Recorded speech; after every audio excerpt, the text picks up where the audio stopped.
back to the Metro on WDET. We are live from the Mackinac Policy Conference on Mackinac Island. I'm Kerry Jr. II in for Tia Graham. When was the last time you've been to Windsor?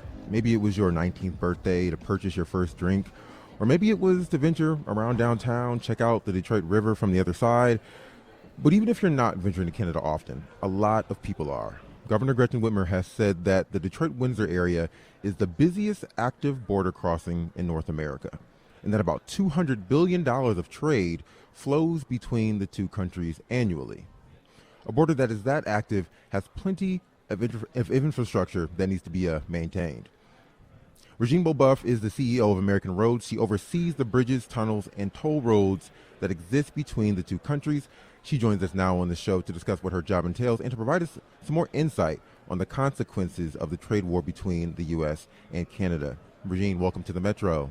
Well, good morning. Thank you. Thank you for having me. Absolutely. I appreciate it. The border, I have a long history with the border, starting in 2000 when we were doing the feasibility study for the Gordie Howe Bridge. So That's how long I have been. And I've also spent I spent years in Canada, in Montreal actually, 4 years the first time and 2 years the second time, working on transportation projects in the province of Quebec. So it got seems a lot of knowledge on the inner workings. On inner border, the workings and the relationships and collaboration with our Canadian neighbors. So it seems like a great fit, right? Seems like a perfect fit. And we're happy to have you because of that fit. Thank you. I want to start with some foundational stuff to understand a little bit about your role and the essentials of that role. There are a couple entities that manage the infrastructure between the U.S. and Canada border. Can you just describe for us specifically American Roads' role and what you all oversee? Yes, thank you. Thank you for the opportunity also to correct a little bit and make sure that we are accurate. I'm the CEO of the Detroit-Windsor Tunnel as part of the American Roads, which means that I manage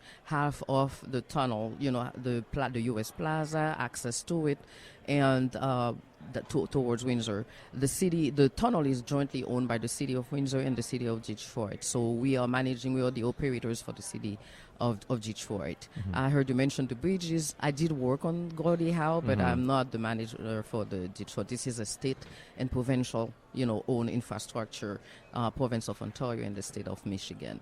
And then the Ambassador Bridge is privately owned by another family. So in my current role, I also have 3 bridges, 3 toll bridges that we manage, and we actually own those in Alabama, and that I oversee also. So I go there often enough, and so that includes, the profitability or customer service, technology improvement, the tolling system. Of course, we also work very closely in Detroit with CBP and Homeland Security because of the processes that happen at the border crossing. And so we have the room for them to also release them space so that they can manage their processes. So that's really what we do, is to help coordinate closely with them on their needs and what their physical space needs are. And we help with them. Can you tell me a little bit about how that's changed over time? You said you've been doing this in this role for a long time. Migration changes. As we know, international politics influences the amount of traffic that goes in between. Specifically, I'm talking about the border between Detroit and Windsor. Tell me about the technology and all of the stuff that you have to focus on, how that's changed along with population flux. Well, technology migration. Changes like by the minute, right? So you have to build it in such a way that you have parts of it that you can improve and enhance so that you don't necessarily have to change the entire system. So our system, we actually design it ourselves. And so we have segments of a big kiosk that contains, and also the fiber optics and all the communication to the corporate office and all of that. But what we do, we make sure that we can enhance segments of it without having to replace the entire system. And so that keeps us a little bit.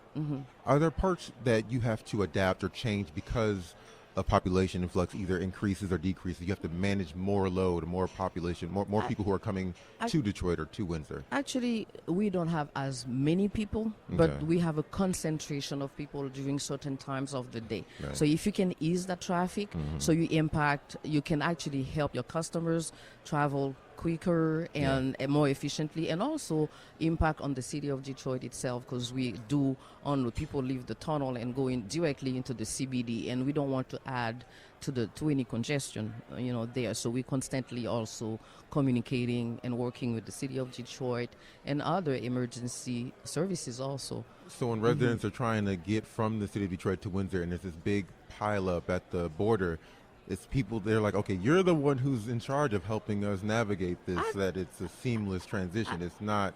I'm not sure I want to own that pile up at the border.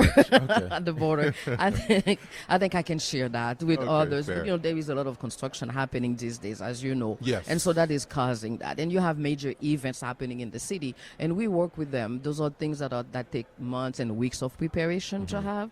And in working with them, sometimes, you have to pay a little price to have that much excitement in Detroit, in downtown Detroit. We have the Grand Prix that is coming up. Right. So we've been working with them to make sure, and the tunnel will remain open the entire time. They work with us on that and making sure that they don't impact the influx and of people coming in and out of the area. So that's how it works. You expand the hours when you know they're going to be high traffic times. Well, hours. The tunnel is open 24/7. The only time that it is actually closed is for 4 hours on a Sunday morning in October when the Free Press Marathon goes through. As you know, they go over the bridge and then return to Detroit to the tunnel. That's the only time that we close the tunnel, and it's a very brief period. I see. And the other time also that you will see a very brief, it's really every year we practice our emergency preparedness, and so we close and simulate like a emergency situation, and we work with the police, with the city of Detroit, the city of Windsor. We also work with DHS and quite a few others. Emergency services. I want to move to the tariffs now and then the relations between the two countries. You work on, of course, this tunnel linking the two cities. How has traffic on the tunnel changed since, or has it been impacted by President Donald Trump's tariffs? It's funny. I tell people that the southeast region, the metro region, is not really complete without the Windsor region. So we together, Detroit and Windsor, really that's an own ecosystem. And we've been working together. It's not just trade. It's also people who come to work, like the healthcare workers who are coming here. You have people with families, in-laws in the country. So there is a very strong history between Windsor and Detroit. And I don't expect, and I think in the long, you won't see that being affected because the tunnel came about exactly for that reason, because there was a need for that was established a very long time ago. And so we continue to work together in that same spirit. And it's a cross-border economy. If you look at the Windsor-Detroit region, we have a higher compounded annual growth rate than the rest of Canada, the rest of Ontario, or the rest of the state of Michigan. And the reason is because together there is that system there that needs to work to really make the Southeast Michigan the vibrant place that it has become. So if I understand you correctly, you're saying it's this vibrant region that we rely on each other for to keep vibrant. And because of that, you don't anticipate any dips in traffic between the two? We have seen some, not during the week, because we have commuters. As I mentioned, people who work on the other side of the border, mostly in Detroit. We don't see any, softening. But on weekends, though, we do see a little softening. Sometimes when we do have large events in Detroit, though, you see the numbers come back up a little bit, but it's still below what they were in 2024. But we're not as impacted as other regions that are really dependent on the trade, or commercial. We're not really dependent on commercial traffic, and that's probably one of the reasons you don't see that impact. But there are other places you'll see. So we hope there are groups on both sides of the border that are working very hard to make sure that the relationship remains strong between the two neighbors, and so to mitigate for any impact that may come. But yes, there is a softening. There is definitely a softening, but we cannot complain. It's not as bad as it's been in some location along the northeastern border. I mean, Canadians have been pretty vocal about wanting to not purchase American goods, not tour as often as they do, or visit Michigan as often as they've done in the past. The Elbows Up campaign is, I think, a good reference, a hockey reference there for how Canadians are saying, you know what, because of these tariffs, we're going to stay away from American goods for a minute. So I was anticipating there would be a little bit more of an evidence, but it sounds like from your perspective, you're saying maybe a softening, but nothing significant because we have the regular commuters who come through. That's correct. But the recreational is where we'll probably see more of that. The recreational, the recreational work, travel. people also are work. The recreational is the one that suffers. That suffers. But we right. see also, I still want to see, because those 3 months are not enough to really tell you about what the trend is. You can see a softening. Let's see what the summer is like, because that's when we experience our larger numbers of, tourism and also people who come to take part in the entertainment, opportunities in the city of Detroit. So let's wait and see what happens there before I can pronounce myself on a definite, on what the impact has been when you know that understood. Exactly. When it comes to maintenance for the tunnel too, more traffic means there's probably more maintenance you have to maintain. If there's a softening, let's say hypothetically in the summer, then there's maybe less maintenance. I'm wondering, just from your perspective, what that looks like. What could more traffic or less traffic do to your day-to-day job? Well, I will tell you what it makes it more difficult, because just because there is less traffic doesn't mean that our maintenance needs a lessen. This is a facility that will be 95 years old in November of this year. And it's well maintained. It goes well. We expect it to last longer, another 95 years. However, we have to maintain it to make sure that it continues to serve, and also for the safety component of it as well. And so because of that, it doesn't matter, whether the traffic is less or more. I still have to provide you the same level of security, safety, and comfort that I provide 10 other drivers, so regardless of the need. So it's been harder on us, really, because we have to expend a lot more money when the traffic has been decreasing. And this is something we've seen since 2019. We haven't gone back to the pre-pandemic numbers. I see. And so because of that, we do have to set aside a lot more money than we had in the past to maintain the facility. Understood. I have to say, though, that we are making a case, though, because of the service, the regional economic development that we serve. We contribute about $600 million to the state of Michigan in economic development money. So that's now we're making a case for probably having some help from the federal government and from the state and others to help us maintain the facility that is really critical, to our well-being in Southeast Michigan. And it sounds like that this current moment, you'll need a little bit more assistance now, as you said before, post-pandemic. So there is a case for that. I say we hope it to last another 95 years. I don't know, but it should be. The tunnel is the same age as the Lincoln Tunnel in Manhattan. That sees a lot more traffic than what we see here. Right. So we're in great shape. And because we don't have a lot of commercial traffic, it is not as damaged. The damages are less, because that's really the big, those big axles that really cause a lot of that. I want to know, is it harder for people to cross the American-Canadian border because of President Trump's attempts to crack down more on the border? I think some people that I've spoken with are a little bit more cautious. They're a little bit more anxious, but I tell them that, they should not. If, you have all your papers, in order, you should be able to. I travel all the time with my enhanced driver's license.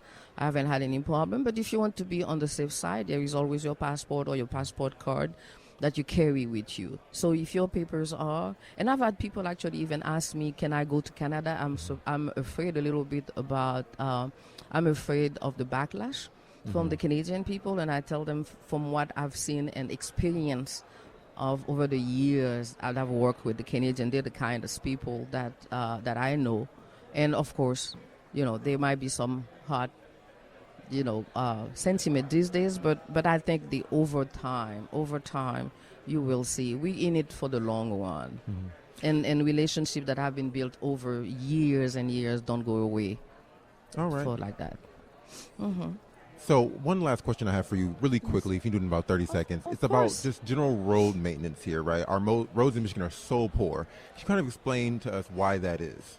Oh, in Michigan, first of all, you have a lot of thaw and freeze. You go to the south, it's very easy to maintain. They have construction, first of all, almost year-round, and they don't have the extreme weather that we experience in Michigan. So all you have to have is a little bit of water that seeps into your pavement or between the pavement, and it freezes in the winter time, and then because of the high and lows and the climate changes, you see that more and more often. So that cycle is causing a lot more.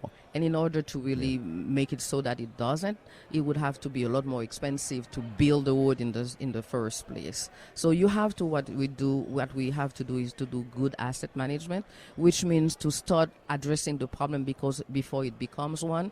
That way you can extend the life of that infrastructure before it crumbles. And if you're smart at doing that, then that will definitely help.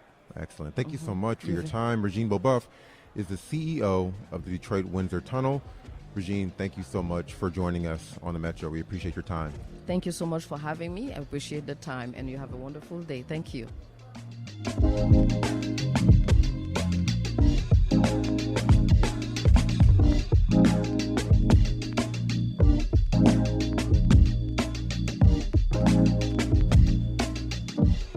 Coming up, there are a lot of Democratic leaders in Michigan trying to change the shape of our political landscape. We'll hear from two of them next. We'll be right back on the Metro. Stay right there.